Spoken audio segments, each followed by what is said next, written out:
Section 3. You will hear two anthropology students called Victor and Olivia discussing their joint presentation about a Norwegian explorer called Thor Heyerdahl. First, you have some time to look at questions 21 to 24.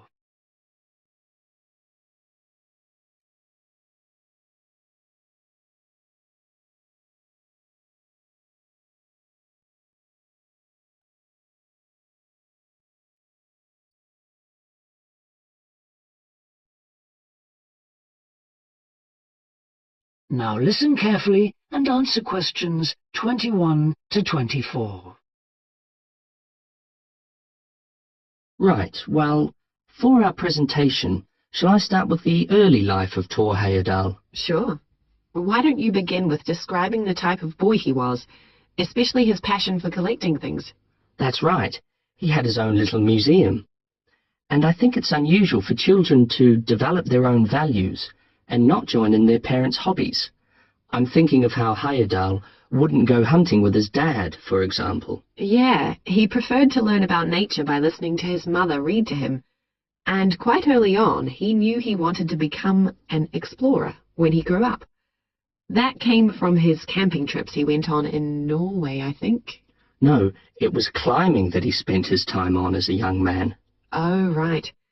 After university, he married a classmate, and together they decided to experience living on a small island to find out how harsh weather conditions shaped people's lifestyles. As part of their preparation, before they left home, they learnt basic survival skills, like building a shelter. I guess they needed that knowledge in order to live wild in a remote location with few inhabitants, cut off by the sea, which is what they were aiming to do. An important part of your talk should be the radical theory Heyerdahl formed from examining mysterious ancient carvings that he happened to find on the island. I think you should finish with that. Okay. Before you hear the rest of the discussion, you have some time to look at questions 25 to 30.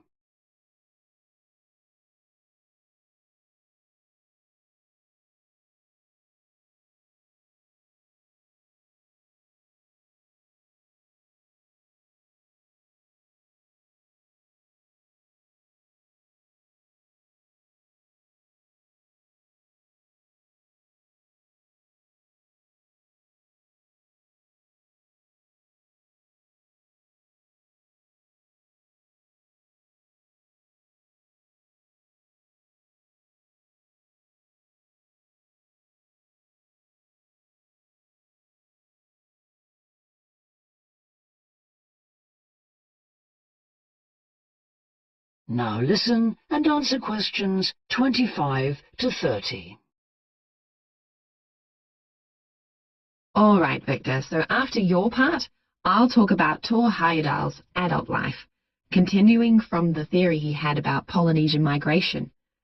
Up until that time, of course, academics had believed that humans first migrated to the islands in Polynesia from Asia in the west.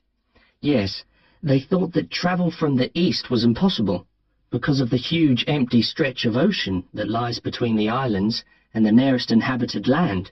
Yes, but Heyerdahl spent ages studying the cloud movements, ocean currents, and wind patterns to find if it was actually possible. And another argument was that there was no tradition of large shipbuilding in the communities lying to the east of Polynesia. But Heyerdahl knew they made lots of coastal voyages in locally built canoes. Yes, or sailing on rafts, as was shown by the long voyage that Heyerdahl did next. It was an incredibly risky journey to undertake. Sometimes I wonder if he did that trip for private reasons, you know, to show others that he could have spectacular adventures. What do you think, Olivia? Well, I think it was more a matter of simply trying out his idea, to see if migration from the east was possible. Yes, that's probably it. And the poor guy suffered a bit at that time because the war forced him to stop his work for some years. Yes. When he got started again and planned his epic voyage, do you think it was important to him that he achieve it before anyone else did? I haven't read anywhere that that was his motivation. The most important factor seems to have been that he used only ancient techniques and local materials to build his raft. Yes. I wonder how fast it went. Well, it took them 97 days from South America to the Pacific Islands.